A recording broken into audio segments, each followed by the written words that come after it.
না তাহলে আমল আপনার কি কাজ হবে? আদব আর আমল তো ব্যাপার থাকে না।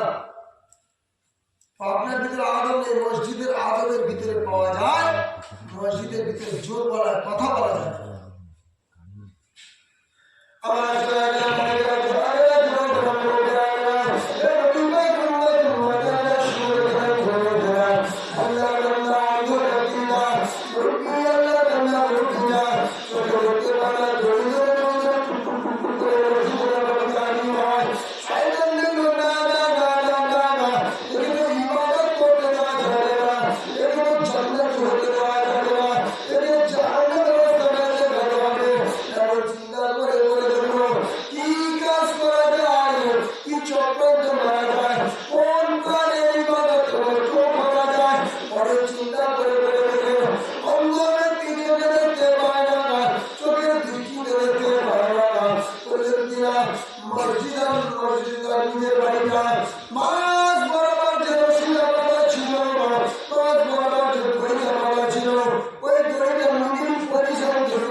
চিন্তা করলো মসজিদে যাওয়া বন্ধ করবো, 3 মাস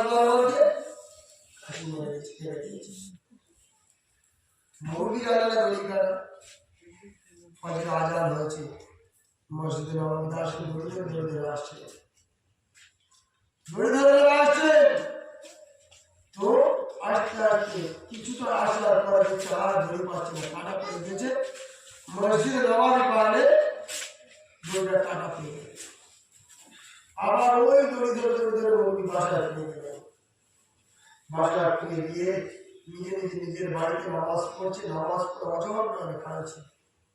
আল্লাহর নবী বলেছে মসজিদে নববীতে নামাজ পড়তে হবে, মসজিদের আওয়াজ করে মসজিদে পৌঁছাতে হবে। আমি আজকে মসজিদে পৌঁছাতে পারি।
মুসলমান মায়েরা বোনেরা শুনে রেখে দেন, আমরা এই বড় বিশ্বাস করি খাজা মাইনুদ্দিন চিশতি বলি কিভাবে তারা বলি হলো মাহবুবে সুবহান কুতুবে রাব্বানি গৌসুল আজম বড় আব্দুল কাদের জিলানী আল-বাগদাদী রাহমাতুল্লাহ আলাইহি একদিন খুব খুশি হলেন।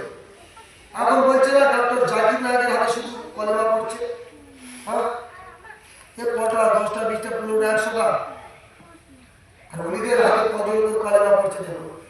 মাহবুবে সুবহান কুতুবে রাব্বানি গৌসুল আজম বড় আব্দুল কাদের জিলানী আল-বাগদাদী রাহমাতুল্লাহ আলাইহি হুজুর আমার একদিন আনন্দিত হয়ে গেলেন, ভীষণ খুশি হয়ে এসে মায়ের কোমর দুখানা জড়িয়ে দেবে। আম্মু আজ আমি ভীষণ খুশি। কেন বাবা কাঁদে? আমরা যেমন বলছি হযরতে বড় পীর আব্দুল কাদের জিলানী আল-বাগদাদী রাহমাতুল্লাহ আলাইহি একজন মা কি তার ছেলেকে যত বড় পীর হোক কত সুন্দর করে বলবে, এই গফফার এই কাদের এই সত্তার, হ্যাঁ মায়ের ছেলে তো শিশু। তো বড় পীর সাহেবের মা বলছে বাবা কাদের, বাবা আব্দুল কাদের তোমার এই খুশি হওয়ার কারণটা কি? আমার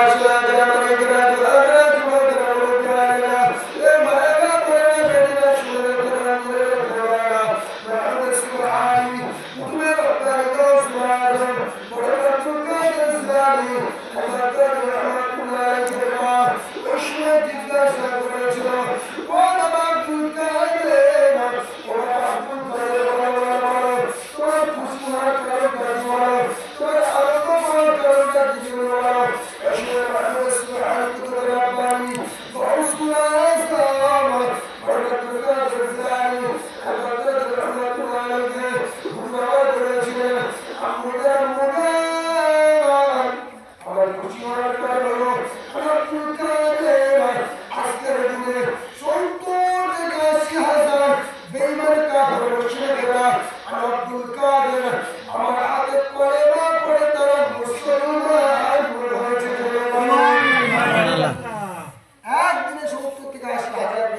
মুসলমান করছে, আর তুমি 10টাকে মুসলমান করছো একটু ভাইরাল করে দিচ্ছ।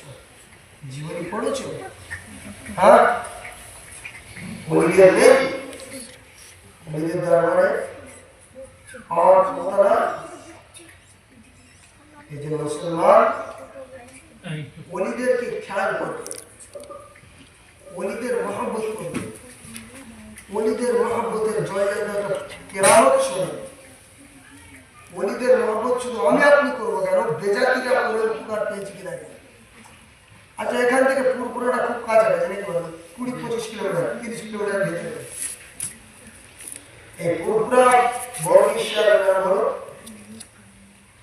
বলেন আব্দুল হাই সিদ্দিক।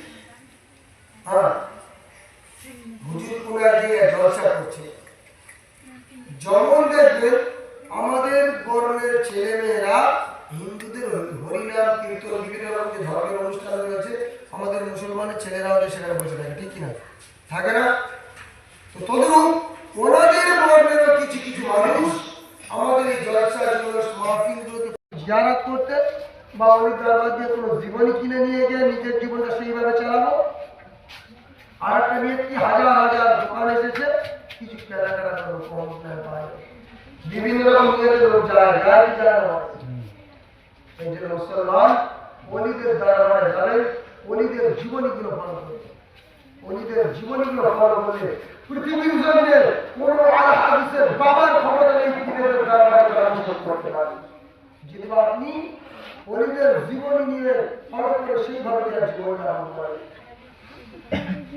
যদি না ওই সিস্টেমে চলে, তার কোনো অলির দরবারটা খারাপ নয়, আর কোনো অলির জীবনীতে খারাপ কিছু লেখা নেই।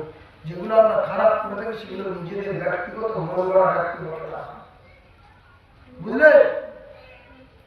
এই জন্য আমরা খেয়াল করবো, হাক্কানি অলিদের সোহবতে বসবো, রাসূলুল্লাহ সুন্নাত মানবো, আল্লাহর হুকুম আদায় করবো, পাড়া প্রতিবেশী হক আদায় করবো। অনুরোধ করে বলে যায়, কারণ হক মেরে খাবেন না, কারণ হক যেটা কেউ মেরে খায়, আল্লাহ পাক সেই বান্দা যেটা পৃথিবীর জমিনে যেটা ক্ষমা না করে, স্বয়ং আল্লাহ তাকে ক্ষমা করে না।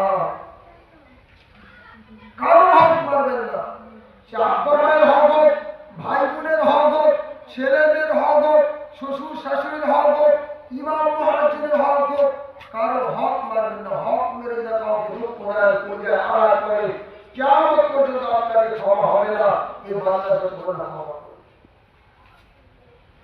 বুঝলে? আল্লাহ নবী সাল্লাল্লাহু আলাইহি ওয়াসাল্লাম কোন এক সময় গভীর রাত্রে, নবীকে কোনো পারমিশন নেওয়ার প্রয়োজন আছে?